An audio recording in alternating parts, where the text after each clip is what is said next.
If you're still angry at your old life, you're not ready to build a new one. You're just relocating the anger. She said, what now? Oh, no, she didn't. Oh, where's my Vaseline? Let me take these off.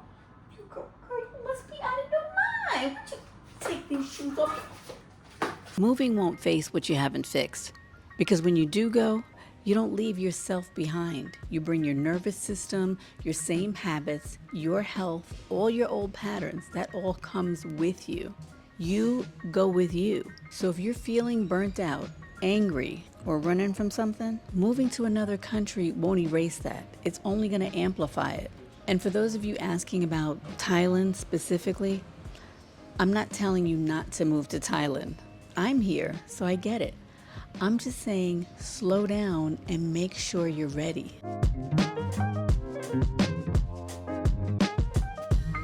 When people start planning a move, they talk about the logistics of moving, like the cost of living, visa requirements, apartments, Facebook groups. But what they fail to plan is identity shift, the emotional detox you'll experience, loneliness tolerance, and having cultural humility. And this isn't just about moving countries, because you can always change locations, just like you can change jobs. But switching companies won't fix unhealed patterns. A new city doesn't fix identity confusion, like being known as so-and-so's mom or so-and-so's partner, or being known from your job title. This is about knowing who you really are at the core, and what are you still carrying. If you're still angry at your old life, you're not ready to build a new one, even if it's just across town. All you're doing is relocating the anger. You know what happens? We tend to romanticize relocation. We think that a whole new environment will give us that grandiose reset to our lives. Working 12-hour days, I was always tired, and I spent most of my weekends recuperating by scrolling through my phone or just sitting there daydreaming about living somewhere else. I'd sit there and watch YouTube videos where everyone else seemed to be enjoying life. And I'm sure we've all said at some point in time those three magic words, let's start over, or I really need a fresh start. But if you're feeling burnt out, overreactive, or avoiding something, that travels with you. So you may as well go ahead and pay to check 2 more oversized bags at the airport, because that's what you'll be taking right along with you. And before you come for me, I'm not here to tell you what to do. Far from it. I'm just here to ask you the questions I wish someone had asked me. What is it that you haven't looked at before you make your exit? If every company you work with feels toxic, every boss feels disrespectful, every team feels misaligned, if every person cheats on you, maybe it is the room, but maybe it's also your boundaries. At some point in time, you have to ask, what am I bringing into these rooms? Sometimes it's our communication style. If you're that person that gets impatient at restaurants, always sending your order back, or you don't like to wait in line, that can be a problem when you move abroad. Because outside the US, things slow way down. And if we don't address it, we repeat it. You have to regulate what's broken on the inside so it doesn't show up on the outside. If your body says no in America, it's going to say no in the next place you go. Thyroid issues, cortisol overload, gut problems, sleep issues, those don't disappear at the airport. My body said no before I made my move, and that was the signal I needed to make my exit. It had to start screaming at me before I really addressed it, but thankfully I finally did. And I know people say, I've already joined all the Facebook groups and there's an expat community there, so I'm good.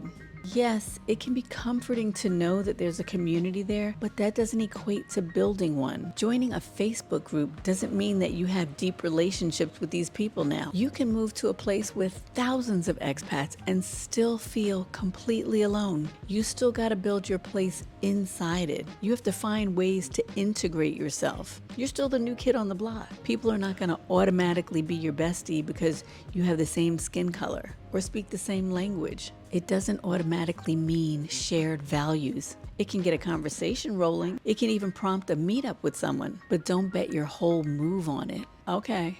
And I can hear the people in the back already saying, well, I'm a loner. I like being by myself. Well, being a loner in your home country is very different than being alone in a country where you don't speak the language, you don't know the culture, and you don't have history. At home, you understand tone and humor. You know how the systems work. At home, you can navigate stress automatically. When you move abroad, the simplest tasks require energy, like going to the bank and opening an account, going to the checkout counter at the grocery store and not speaking the language and finding out they don't take your method of payment, and now there's a whole line in back of you. You can't just walk into a room and read the energy the same way. Social cues are different. Every single conversation takes effort. You got to prepare before you walk out the door. So ask yourself then, are you emotionally ready to build from zero? Because that takes emotional regulation, not just relocation. Community access and community connection are not the same thing. What do the kids say? 6, 7?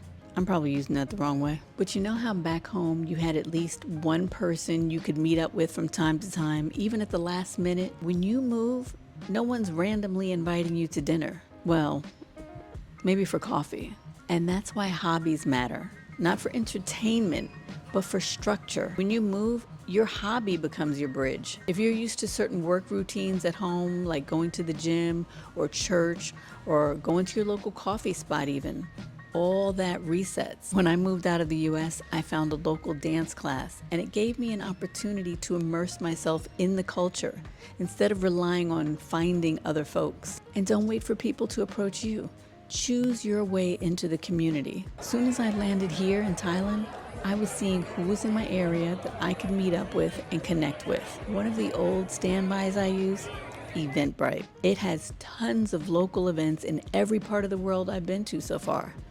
So that's another good way to make connections with groups where you have similar interests. But I digress. This is not a travel channel, because I could sit here and give all sorts of ideas. That's not what we're talking about today. Some people underestimate how much they'll miss their family. Others think distance won't affect them at all. Either way, think it through. Flights are not emotional decisions. They're financial ones. And depending upon which part of the world you came from, round-trip flights can be pretty pricey. You don't just hop back and forth whenever you feel like it. Yes, I hear you. Some folks are not close to their family anyway. That's the people in the back again. And that may be true, but if there are unresolved dynamics, they don't disappear with geography. Sometimes distance makes them louder. Some people thrive with distance. It gives them clarity. But that kind of clarity doesn't happen by accident. It happens when you're stable internally. So look, I'm not against moving. I'm just telling you how to do it right. Plus, I just get a little excited, that's all. Thailand is beautiful. So is Spain. So is anywhere you choose. But if you don't glow where you are, you won't glow where you land. And that doesn't mean just showing up looking better. It means healing and strengthening yourself emotionally. Get honest with yourself. Move because you're ready, not because you're restless. I'm your exit queen, helping you break free, rebuild, and glow on the inside and the out. See you in the next video.